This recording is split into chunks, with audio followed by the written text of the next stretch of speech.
Hello everybody and welcome to another video. This one is meant to teach you a little bit about some common misconceptions about designing and building your soundproof studio that could lead to some serious health hazards in your studio.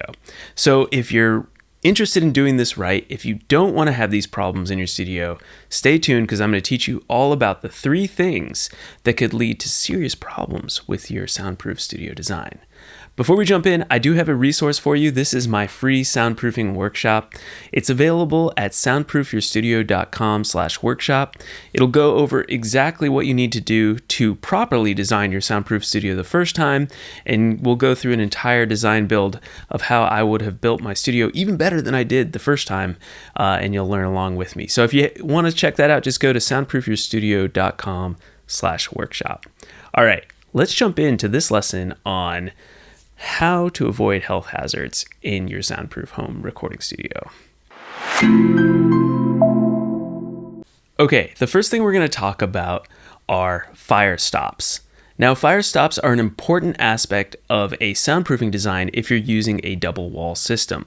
The double wall system, just a very quick overview, is where you build a separate wall inside your structure with at least a 1-inch air gap from the exterior wall. And this will lead to the best soundproofing possible out of all the designs out there.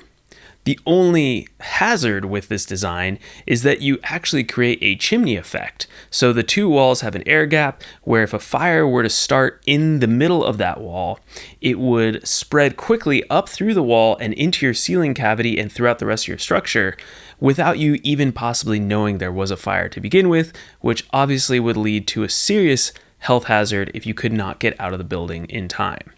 So to prevent this, we have a system called Firestops. And in this diagram, you can see that a Firestop is a pretty simple design. It involves putting down a layer of compressed rock wool, about 25%, filling it with fire caulk, and placing gypsum board on top of that compressed rock wool with fire caulk, and having the gypsum board, the 1/2-inch gypsum board, span across the gap on the top of your double wall system. This will block fire and flames and smoke from being able to travel up through the chimney you created and into your ceiling and other parts of your structure. Now you may be wondering, okay, this connects the 2 walls together, and there is some truth to that, although the compressed rock wool with fire caulk is a great way to reduce the vibration of sound that would travel through the gypsum board and down into your wall. And this is one of those examples where you need to really do this to properly create a safe soundproof wall design, and not doing this would lead to potential problems down the road. So we have to make some little tiny exceptions here, so it's not a perfect system where nothing's touching at all, but fire is one of those places we don't mess around with. All right, number 2 is ventilation. If you've been following my channel for a while, you know I'm a big fan of ventilation. I built my studio without ventilation to begin with, got some bad advice, and took that bad advice, and then a year later decided I didn't like that bad advice and I wanted to install a ventilation system in my studio. So you can do this after the fact, although it's a lot of money, a lot of wasted time and effort, and I don't recommend it. So if you're building a soundproof room, take ventilation seriously. The reason ventilation is needed is that we exhale CO2. Now, in a soundproof room, it's completely airtight, so that CO2 builds up in the room and it has nowhere to go. So we end up re-inhaling the CO2 that we exhaled.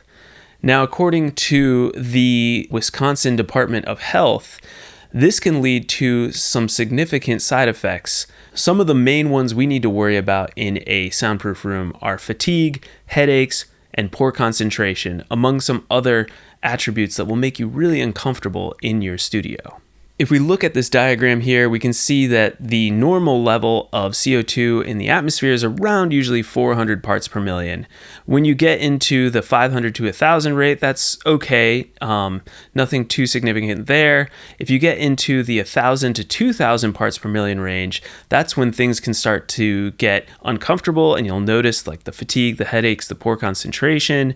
If you get from the 2,000 to 5,000 range, things get even more uncomfortable and more risky. humidity. And then at 5,000 parts per million and above, things are pretty serious, and you really need to make sure that you get out of that room and not spend too much time in it. I will say that OSHA allows workers to work an 8-hour shift in a 5,000 parts per million room. This is usually workers who are dealing with dry ice.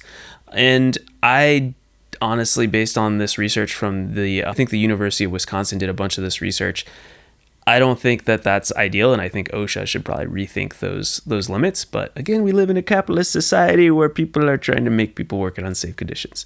But all that said, you should be keeping your studio in that below 1,000 parts per million range. Now, I can say that in my studio, that first year I bought a CO2 meter because I was a little worried about this. I was like, how many parts per million am I actually getting in my studio?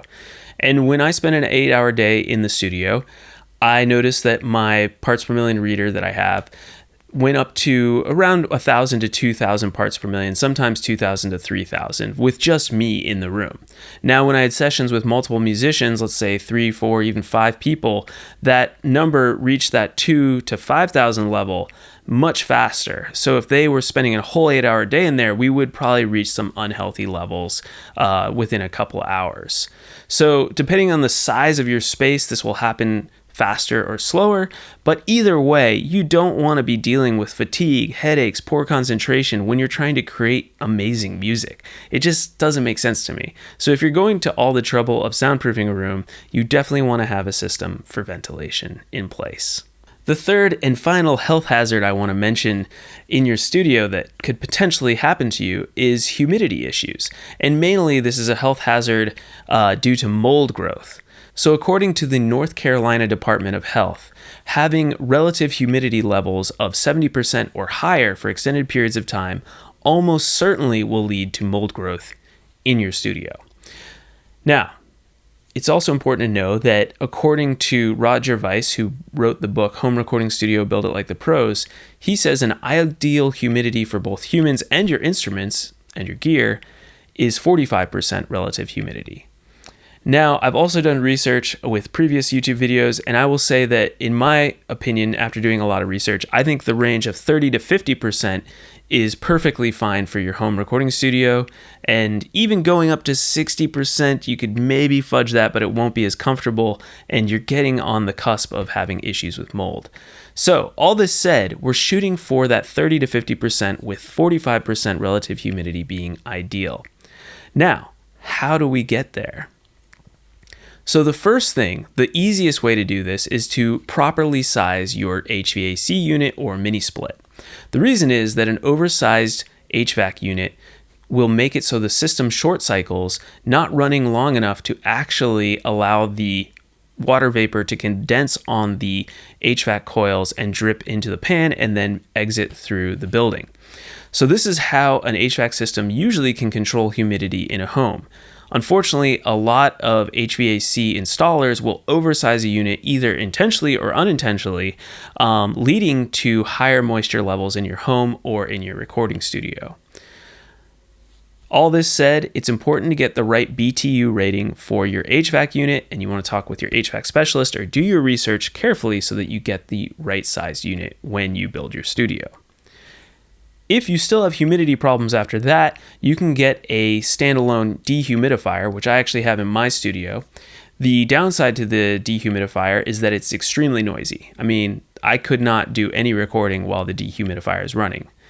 The good news is that I can run it when I'm not recording, and it does a great job of keeping the relative humidity at that 45% level in the hot summers here in Nashville.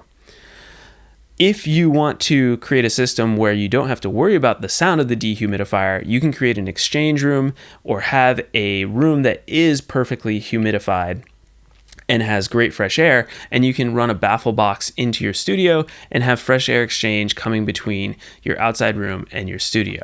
So the baffle box design with the exchange room is one of my favorites, and it requires a little bit more work, a little bit more knowledge, but I think it's the best option for a lot of home studios. So in conclusion, we have these 3 hazards. You have fire risk with not putting in Firestops if you're using a double wall system. You have the risk for headaches, poor concentration, lethargy, fatigue if you don't properly ventilate your studio, and you have the potential for mold toxicity and mold growth and mold poisoning if you end up leaving your room at 70% humidity, relative humidity, or higher for extended periods of time. So all three of those considerations need to be addressed in your soundproof studio design. If you can tackle all three of those, you'll be great, and you'll have an awesome space that's super comfortable to work in. It's healthy and clean, and it will feel great. I can tell you right now that the relative humidity in here is 45%. I can keep it at like 77 degrees, and it feels perfect because the humidity doesn't make it feel hotter. So there's a lot of benefits to creating an amazingly comfortable and healthy space for your home recording studio. I hope this has been helpful and given you just sort of a wake-up call to some potential problems you may have down the road. And if you're interested in building that soundproof home recording studio, definitely check out my soundproofing workshop at soundproofyourstudio.com/workshop. That's soundproofyourstudio.com/workshop. Thanks so much for watching. I appreciate all of you, and I hope that you're having a lot of success on your journey. And I'll see you all next week where I have another soundproofing lesson ready to go.